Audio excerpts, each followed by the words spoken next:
N-D-J-O-L-E. Njoli. naho nahura n'intambara nkabura nuko mbigenza mana we namaze kumenya ko ari wowe uri hejuru ya byose Yesu we ibyigize bikomeye wowe ujya ubikoze isoni ku mugaragaro. Soma icupa utazabimbwa.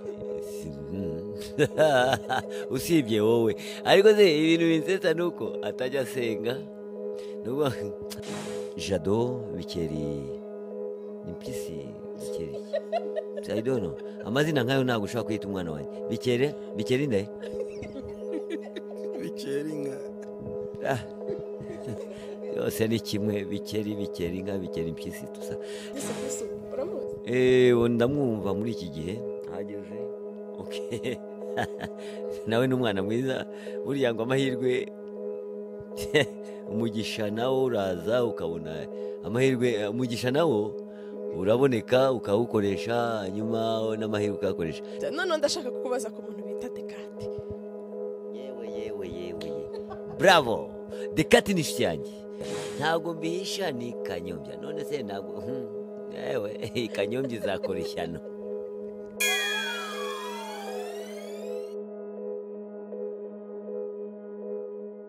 Twongeye kubakira mu kiganiro ni NFT Veranda turabakiriye hano nanone twakiriye abatumirwa nkuko bisanzwe tubazanira abantu batandukanye ngiye muri kuganira ni Analisa Nido nakiriye abantu hano babiri murabona yuko ndi kumwe n'abastari reka mutangire mutwibwira ntangire mbabaza amazina yanyu kugira ngo abadukurikiye bamenye abo turi kuganira nabo.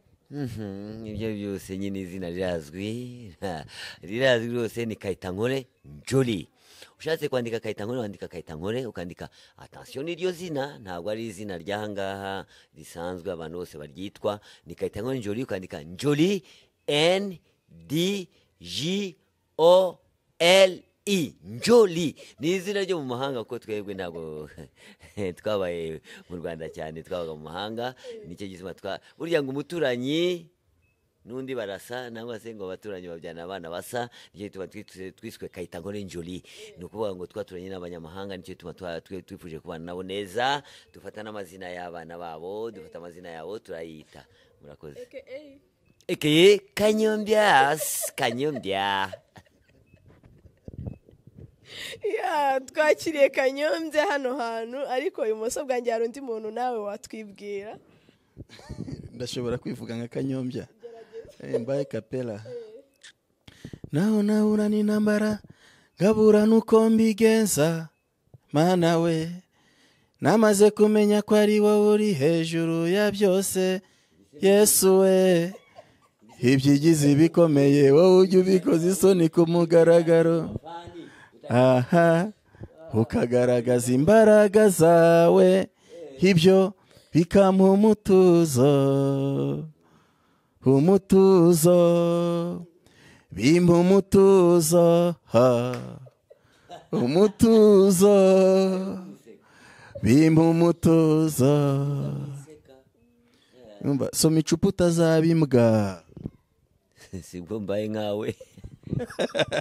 So ni Jado Bikeri ndi umuhanzi ndaririmba ndi n'umufilmmaker ngaba n'umuproducer ubu muri iyi minsi ariko muri iki kiganiro ndimo nditwa umufatanyabikorwa na Kanyombya. Murakoze. Turakwakiriye Kayitankore Njoli Kanyombya twakiriye Jado Bikeri nk'abafatanyabikorwa twazinduye no kuza kubasura ariko turajya mu tubwire ikintu kiri hagati ahangaha kuko Kanyombya buryo Kanyobari wararyamye warasinziriye akuru n'uburyo uri kuzamuka ndashaka umbwira ibanga ririmo aho ngaho urisangiza abafana bawe. Urakoze usibye ko ntaryamanye nawe nubwo nasinziriye sinapfuye ngo sinzira nawe ntabwo ndi umupfu ariko rero uko mbigiye kubikubwira twebwe mu buryo bwo kuvuga ngo abantu barabura no kugira ngo tube dutamporiza nka kwa kundi wamubyinnyi wamuririmbye yo muri nuza rere hariya hirya yavuze ngo ari tamporize uratamporiza kugira ngo ushobore gukora ibintu nuvuga ngo rero ubu ngubu tugezeho gukora icyo bita movie nziza kandi movie isobanutse kandi movie ikunzwe urebe Jado amaze gukora movie nanjye ndayifite narayibitse mpora mbibabwira buri gihe ko mfite iyi filime yitwa Kabango n'abagore baragowe. Ibyo byose ni filime tubitse kugira ngo dukore collection, noneho tukazazisohora kugira ngo babajura babatindi batazatwiba, kuko bariba bigatuma u Rwanda rudatera imbere. None rero tugeze no mu rwego rwa YouTube, ubu twafunguye channel yitwa Kayitankore Jolly. Urabyumva rero, aho ngaho niho tugiye kubera abasitari b'u Rwanda, tugiye kugaragaza u Rwanda, tugaragaza ko dukora nk'abana b'u Rwanda, ariko tutibagiwe iki, urubyiruko. Abakandagira neza tuzajyana, abakandagira nabi mbabwira iki, cyondo kirahari. urakoze cyane Kanyombya. Jado, Kanyombya tubwiye ku byerekeranye n'ibikorwa mufite muri iyi minsi. Ese mwadufasha gusangiza abakunzi, ese filime murimo murategura ibintu muhugiyemo kugira ngo abafana banyu bakomeze babakurikire cyane?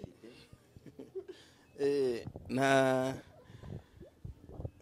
filime turimo ntabwo turi gutegura filime, ahubwo twaraziteguye, zirahari hanze, yaba kuri YouTube zirahari, n'uwayidusaba kuri CD twayimuha, ariko zirahari filime. Ubu ngubu Kanyombya arimo aragaragaramo muri uyu mwaka wa 2019 muri aya mezi ya nyuma, mu kwezi kwa 10 kwa 11 Kanyombya arimo aragaragara muri filime ebyiri, imwe yitwa Nshuti Maganya, indi yitwa Batubuzi. Nshuti Maganya ni filime yanjye, nagerageje gushaka Kanyombya kugira ngo yakitinge muri filime yanjye ya Nshuti Maganya. Nabibwira abantu bakambwira ati Kanyombya aragoye, Kanyombya nduzamubona, Kanyombya nduzamushobora, ariko muri filime yanjye nari mfite intego yo gushaka babahanzi babantu twari tuzi mu bihe byashize batakigaragara muri filime nyarwanda. Ntibaze saba abantu niba nge ninjiye muri sinema nyarwanda, kuki abandi abayinjiyemo mbere abawunzi bambanjirije kuki ndababona, bikandera courage yo kubashakisha. Mubona ashakishije rero na Kanyombya arimo, ngira ngo muri filime yanjye wenda muri buze kureba trailer yayo, irimo abahanzi hafi ya bose tuzi bakomeye muri sinema nyarwanda. Ubwo mu gushaka Kanyombya abantu banciye indege cyane. Kanyombya nduzamushobora, Kanyombya aragoye, ariko nsanga ni cya kintu cy'abantu bamwe na bamwe baba bashaka gufata umuhanzi bakamuzimya bakamupyinagaza, nubwo atemera ko atari umuriro, ngo ndi yazimye ngo si umuriro. Kanyombya umubwiye ngo wari warazimye murabipfa, ngo ntabwo ari amakara. So ariko ngewe sinacitse indege, nakomeje gushaka Kanyombya. Kanyombya ngira amahirwe yo guhura nawe, muhujwe na producer Inkindi. Producer Inkindi aramubwira uti hari umuntu ugushaka. Kanyombya anyemerera ko twahura tukavugana.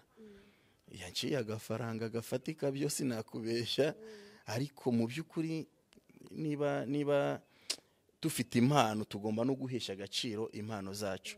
Wena mbonereho no kubwira aba producer bari muri uru Rwanda, muri sinema nyarwanda, nibareba impano y'umuntu bayiha agaciro. Niba ugiye gutegura filime, tegura filime ifite budget. Niba ugiye gukinisha abakinnyi, bakinishe ubahemba, kuko gukina filime ni umwuga ushobora gutunga umuntu nk'iyindi myuga yose. Kanyombya ni umuntu w'umugabo, Kanyombya afite urugo, Kanyombya afite abana, arishyurira abana ishuri, arahahira urugo.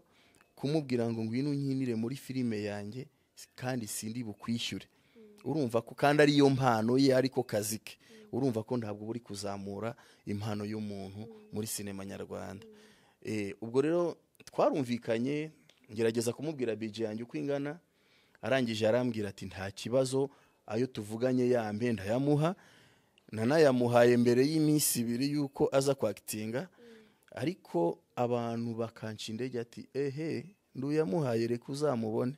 Ariko byanangaje ko ku munsi twari twavuganyeho ubwe yarampamagaye ndari nakitegura ati hanyuma ugeze witegura ko ngeze ana.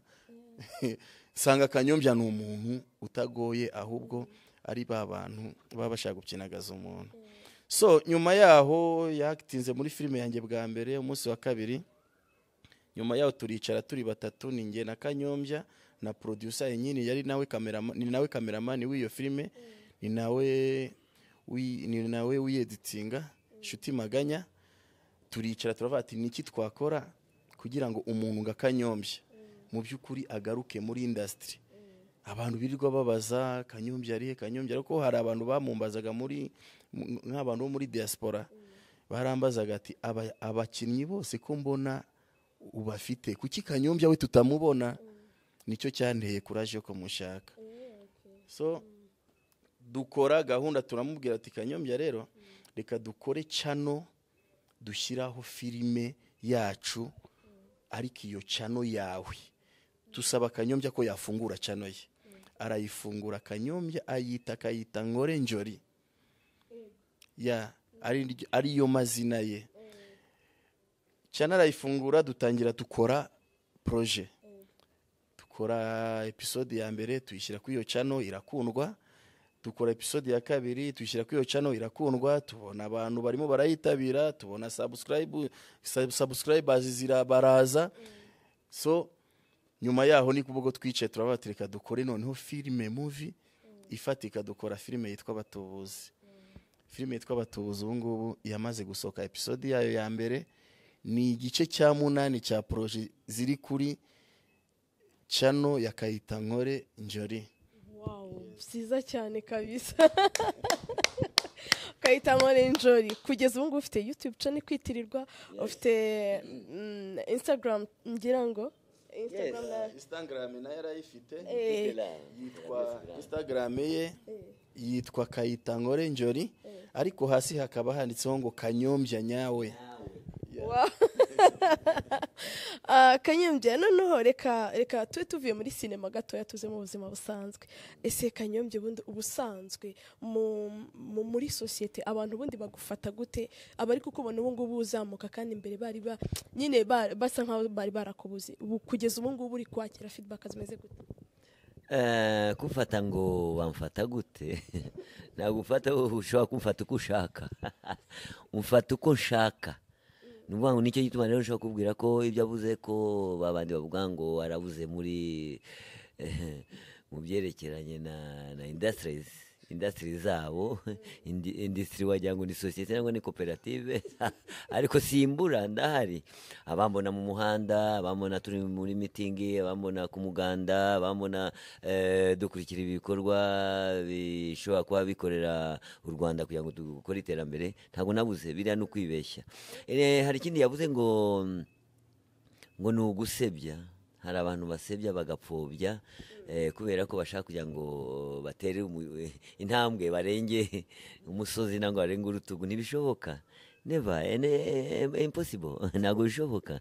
Wowe banza wigishwe ukuntu utera intambwe, no kugira ngo ushobore kumasha barabikwigisha. Ntabwo ushobora kumasha ushobora imiheto utazi no gushora, utazi no gutera igiti nangwa ngo ushore n'igisuti. Hanyuma uko biri kose ndabizi ko abantu baregreta bavuga ati yarabuze, yagize gutya. Nukubera ko dukora akantu ka reculer, gusubira inyuma gato kugira ngo dushobore gusimbuka. Ibyo aho tugeze rero tugiye gusimbuka. Igihe tugeze kuri urwego rwa YouTube tukaba twarafunguye channel zacu, turi batatu. Hari Jado Bikeri, ni Mpyisi Bikeri, I don't know amazina nkayo, ntabwo ushobora kwita umwana wanjye Bikeri ndaye Bikeri nka yose ni kimwe. Bikeri nka Bikeri Mpyisi tusa. None n'uvuga ngo rero turi kumwe, turi batatu. Hari Jado, hari ngiye Kayita Nkore Njori, hari mugenzi wacu Inkindi nubwo adahari, ariko bivuga ngo turi kumwe, turafatanya kugira ngo dukore iki, dusimbuke, dufate umugozi tuwusimbuke. Noneho ubu ni ukuvuga ko tumaze kugera kuri installation prompte et probable, véridique, spécial, yo kugira ngo turebe ko u Rwanda rwabona ibintu by'abana babo bakora neza. Kanyombya, njye sindi kwibaza impamvu utari kwemera yuko tukubwira yuko wari warabuze. Njye nimvuga kuzima rero turaza gushwana. ako kanyombya bari barabuze. None se muri filime twarakubuze, wari ufite ikiganiro kuri radiyo uhita ukiburamo, turakubura burundu. Nese kuki utabyemera ko wabuze? uko biri kose ntabwo wowe ushinzwe gereza, sindi muri gereza, niba ufite gereza sinagutorotse, noneho ndahari wamfashe. Narabuze. Noneho namwe nimubure. Ababuze ubuze wari ufite gereza narabuze urambonye mfata noneho. Kanyombya. Mais il y a des questions là, un peu, je ne dirais pas que ce sont des questions qui sont normales.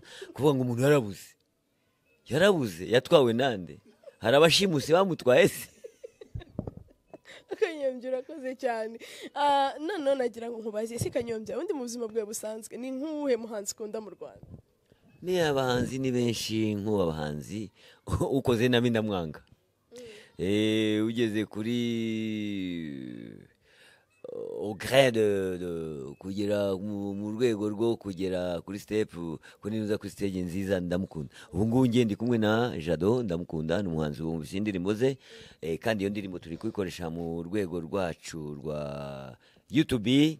Tuba tuti ntabwo tugiye gushyira mu indirimbo z'abandi, attention YouTube zazazanga kuko baba baragezeho kera badutanze, ariko ureba ko ahanzi ya mbere, iya kabiri, ya gatatu tuzagera kuzikoresha kugira ngo dukoreshe indirimbo zacu nazo zihitinge zije hejuru, ibikorwa byacu mu mikino ya comedy and movies bijye hejuru, byose dukoresha indirimbo zacu. Nta ndirimbo y'umuntu tuzakoresha ayiwe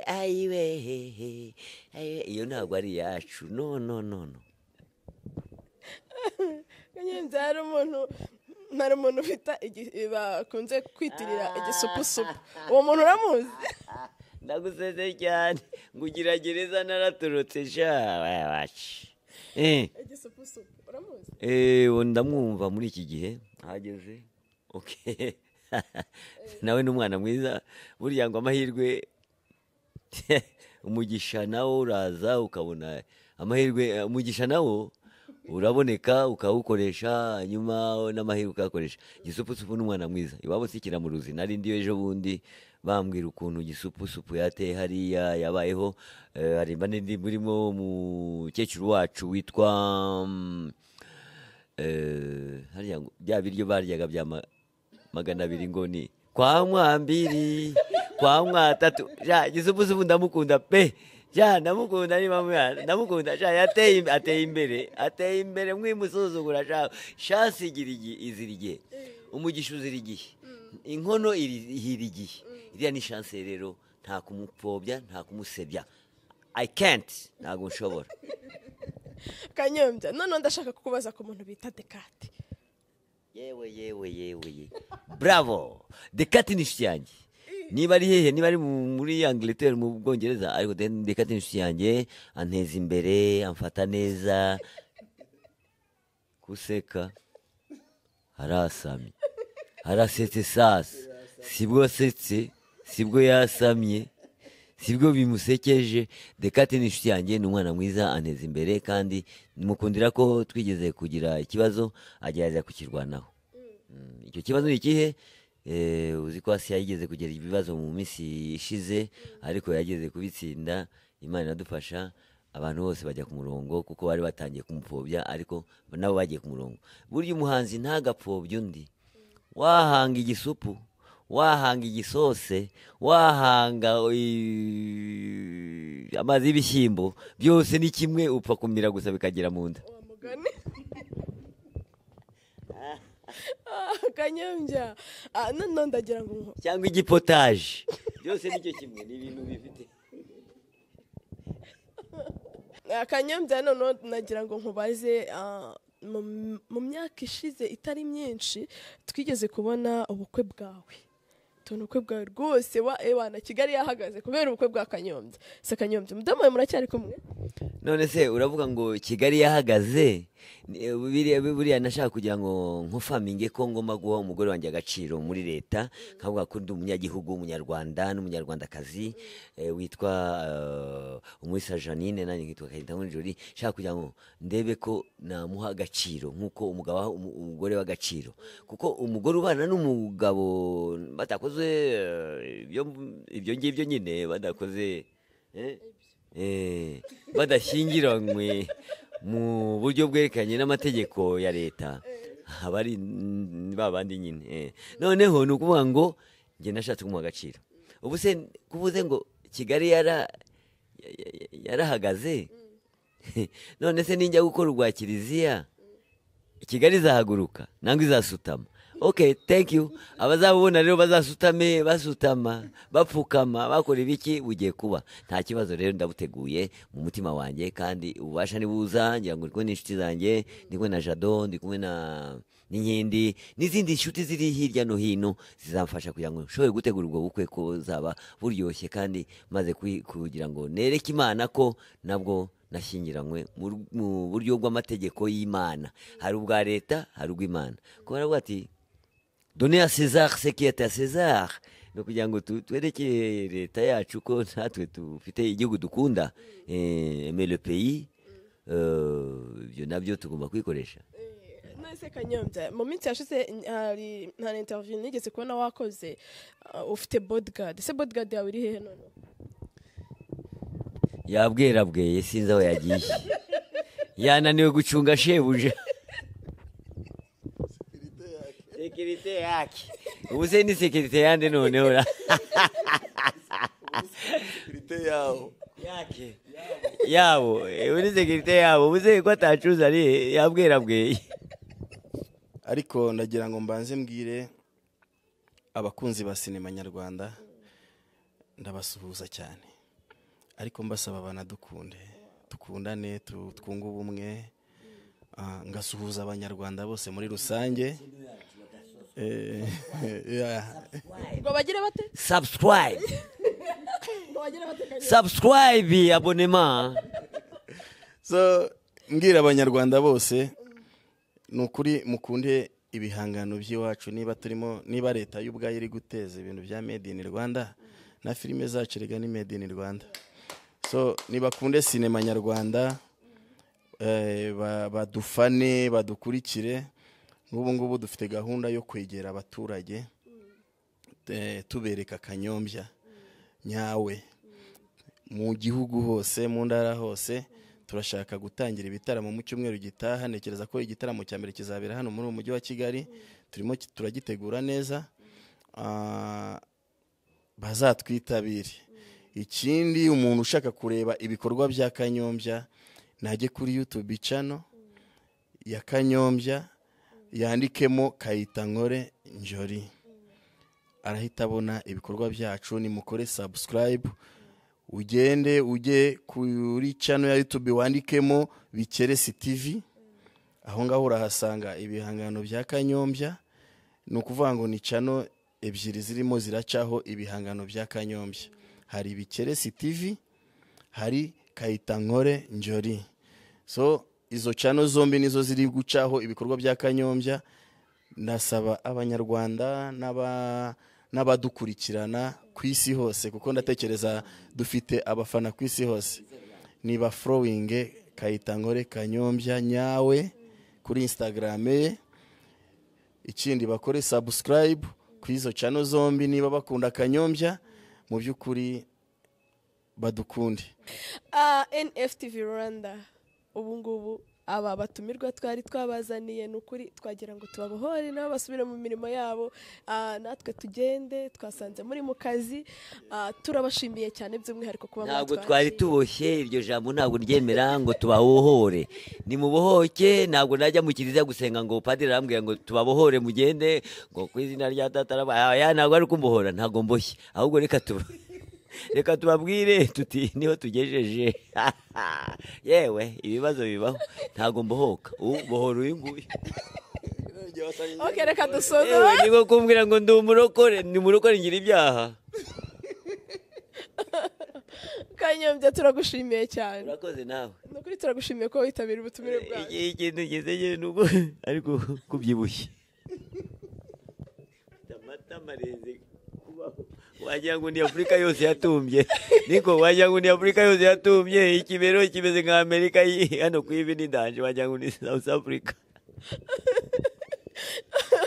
mana yawe ngo ni bagende guteye nabi cyane yewe mana yanjye none se Kanyo urashaka angane nawe uyazamuka umusozi wese wawuzamuka aya bamwe ngo zamuka umusozi n'ibyago ubu se nyabuna wacika umuntu koko usibye umugabo wawe uko kwiboneye akaba yarakuboshye ngo arabukubohoye azakubohore Mana we sha NFTV murakoze kuba mwadukurikiranye nari kumwe na Kanyombya na Jado kubareka byananiye ariko nukuri Jado turabashimiye natwe turabashimiye cyane murakoze cyane Imana ibahe umugisha kandi mukomeze mutyo tuzahorana buri gihe igihe muzagira ubutumwa budutumira tuzaba turi kumwe namwe ciao